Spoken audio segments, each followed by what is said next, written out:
Hello friends, welcome to the channel Dewdear Academy. Today I am going to discuss the topic connective tissue. Connective tissue is the most abundant and widely distributed tissue in the body, and it is one of the four basic types of tissues. The four basic types of tissues alongside the epithelial, muscular and nervous tissue. So there are mainly four basic types of tissues. One is epithelial tissue, second is muscular tissue, third is nervous tissue, and the last one is the connective tissue. So that is what we are going to learn about the connective tissue. It is the most abundant and widely distributed tissue in the body.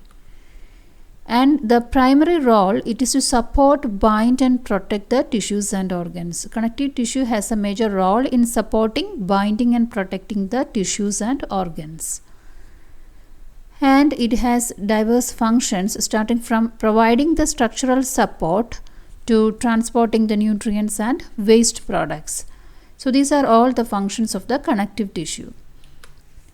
Then the connective tissue is consisting of three main components. First one is cells, second one is fibers, and third is the ground substance. So what are the three main components of connective tissue? They are cells, fibers and ground substances. Connective tissue is consisting of cells, fibers and ground substance. So the components of connective tissue, the first one is the cells. So what are the different types of cells that includes in the connective tissue? First one is fibroblast. The most common cells in connective tissue. Fibroblast is the most common type of cells in connective tissue, and that is responsible for producing fibers like collagen and elastin, and also it has critical role in wound healing. So fibroblast is the common type of cells in connective tissue which is having the important role in wound healing. It consists of or it is responsible for producing the fibers like collagen and elastin. Second type of cells is adipocytes. Adipocytes are the fat cells and that stores energy and provide cushioning. It stores energy and provide a cushioning effect, adipocytes. The next is the chondrocytes. They are the cells that are found in cartilages. Chondrocytes are the cells found in cartilage. Then osteocytes are the bone cells, and that helps they are involved in maintaining the bone structure. Then the fifth type is the white blood cells or leukocytes, and they play a role in the immune response. White blood cells are also they are the type of connective tissue. They are the cells, they are responsible for immune response. Then macrophages and mast cells, and they play a key role in immune defense and inflammation. So they have a role in immune defense and inflammation, and it is crucial for understanding the allergic reactions and inflammatory diseases. So these are the components of connective tissue. First one is the cells, and the different types of cells include fibroblast, adipocytes, then chondrocytes, osteocytes, white blood cells or leukocytes, macrophages and mast cells. Then the second one is the fibers. So fibers include the different types: collagen fibers, then elastic fibers and reticular fibers.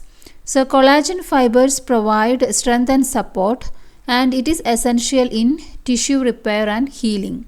So collagen fibers are responsible for healing, wound healing, and also in tissue repair.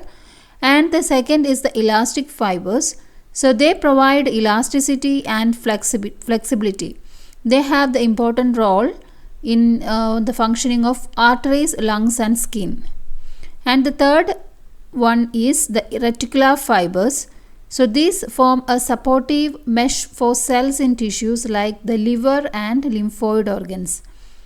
So they form a supportive mesh for cells in the tissues like liver and lymphoid organs. So the different types of fibers include the collagen fibers, elastic fibers and reticular fibers.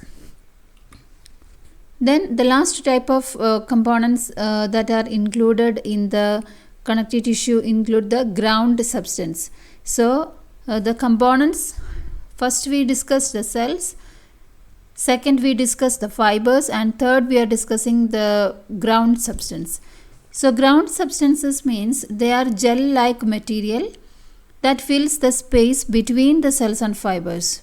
So they play an important role in the diffusion of nutrients and waste products.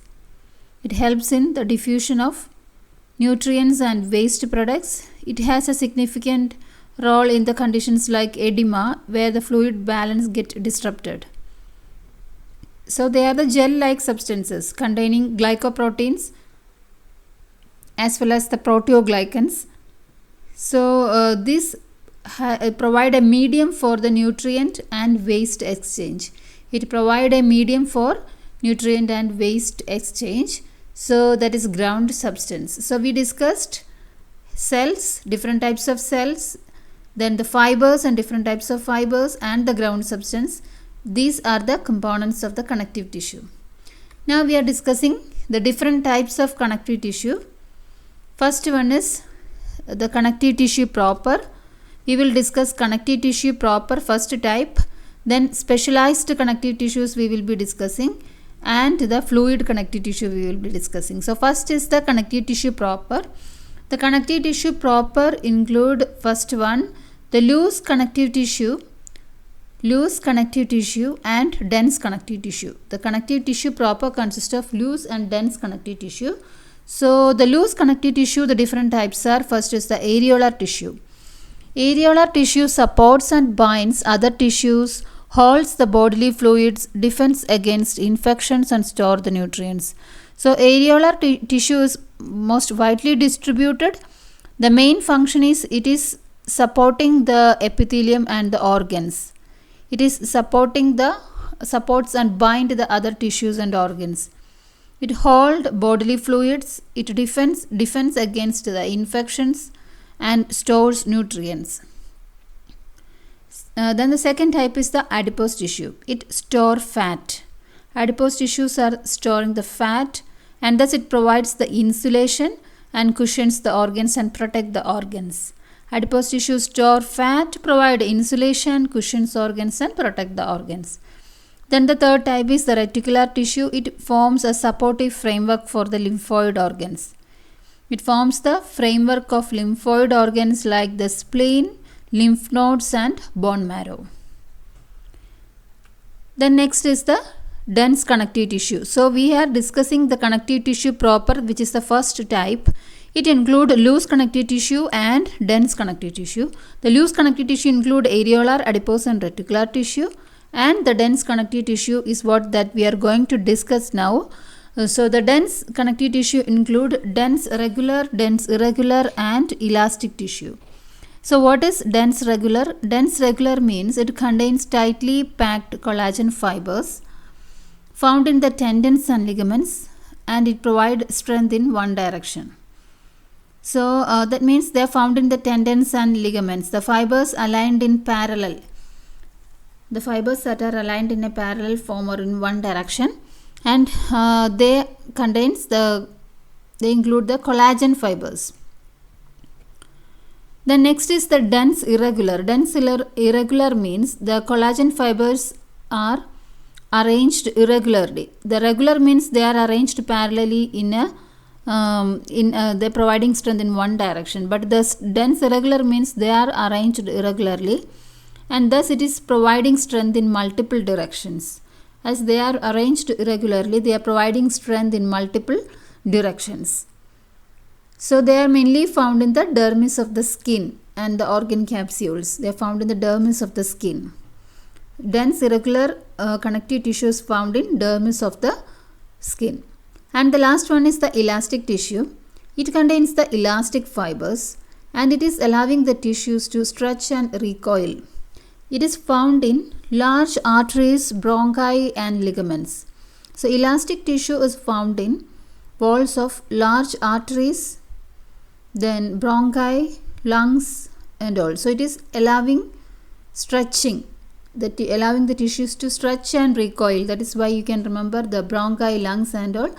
And also it is found in the walls of the large arteries, and it is containing the elastic tissues helping to stretch and recoil.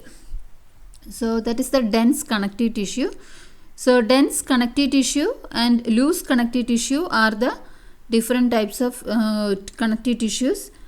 Then the second classification is specialized connective tissues.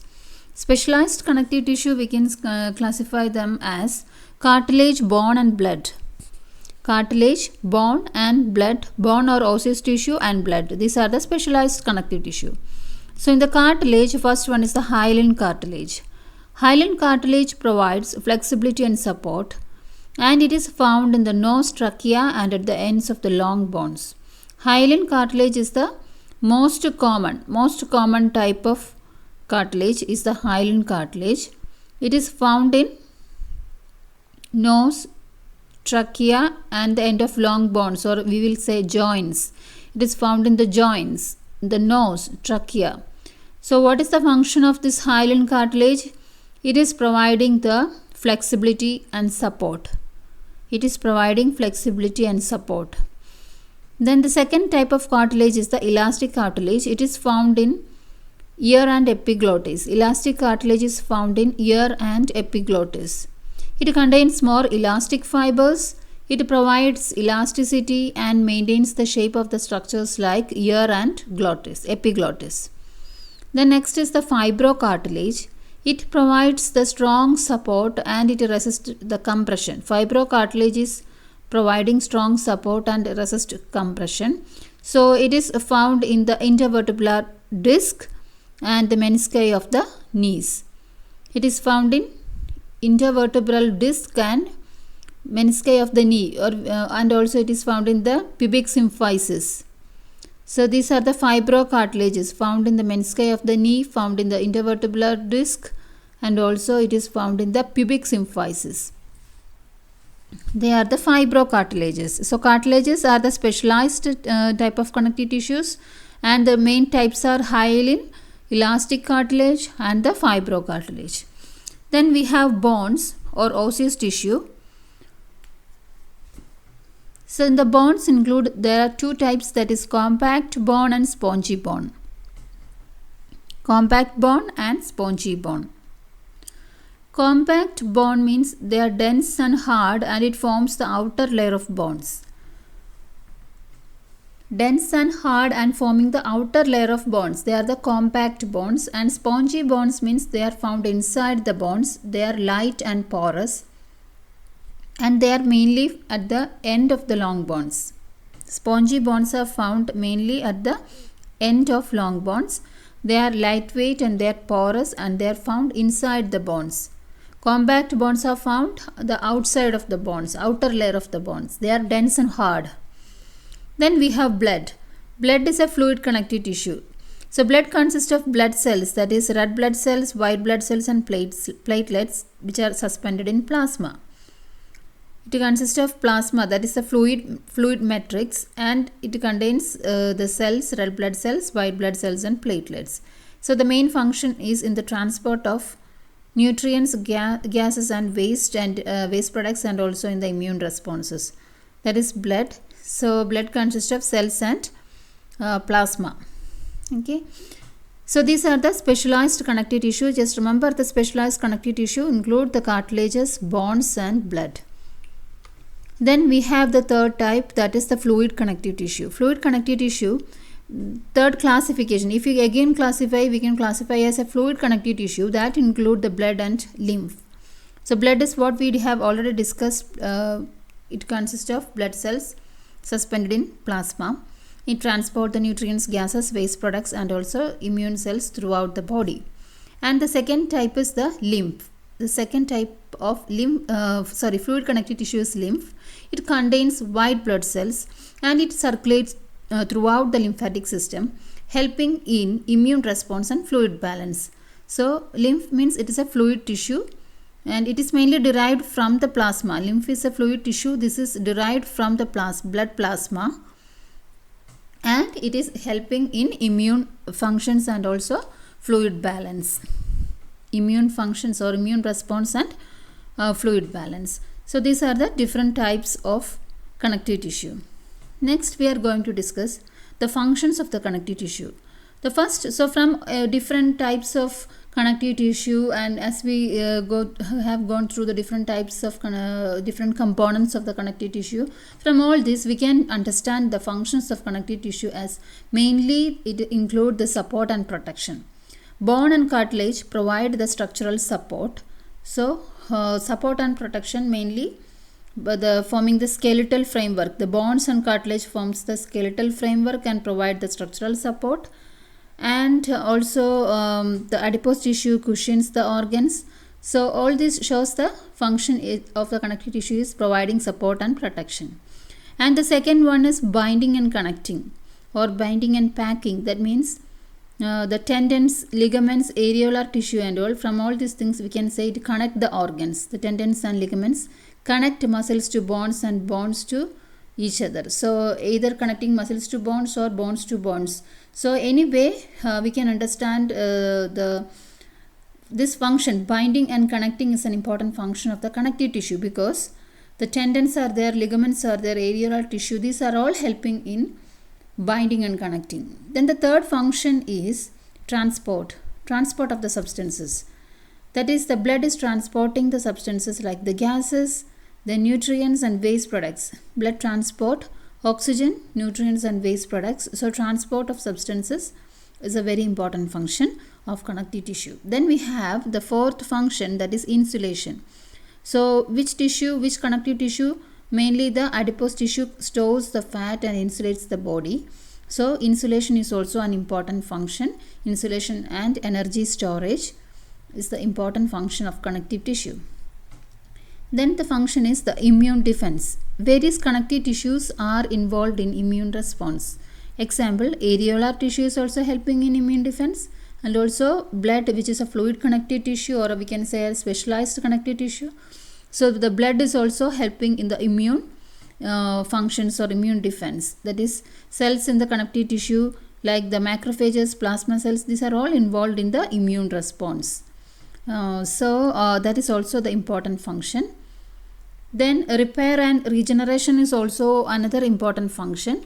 Repair and regeneration, that is, the fibroblast are playing a crucial role in wound healing. So we can add one more function, that is repair and regeneration. So these are the functions of the connective tissue. First is the support and protection. Second is binding and connecting or binding and packing. Third function is transport of the substances. Fourth function is insulation and energy storage. Then we have the fifth function, that is immunity or immune defense mechanisms or immune defense functions. And the last function is repair and regeneration. Fibroblasts play a crucial role in wound healing. So we can say another function, repair and regeneration.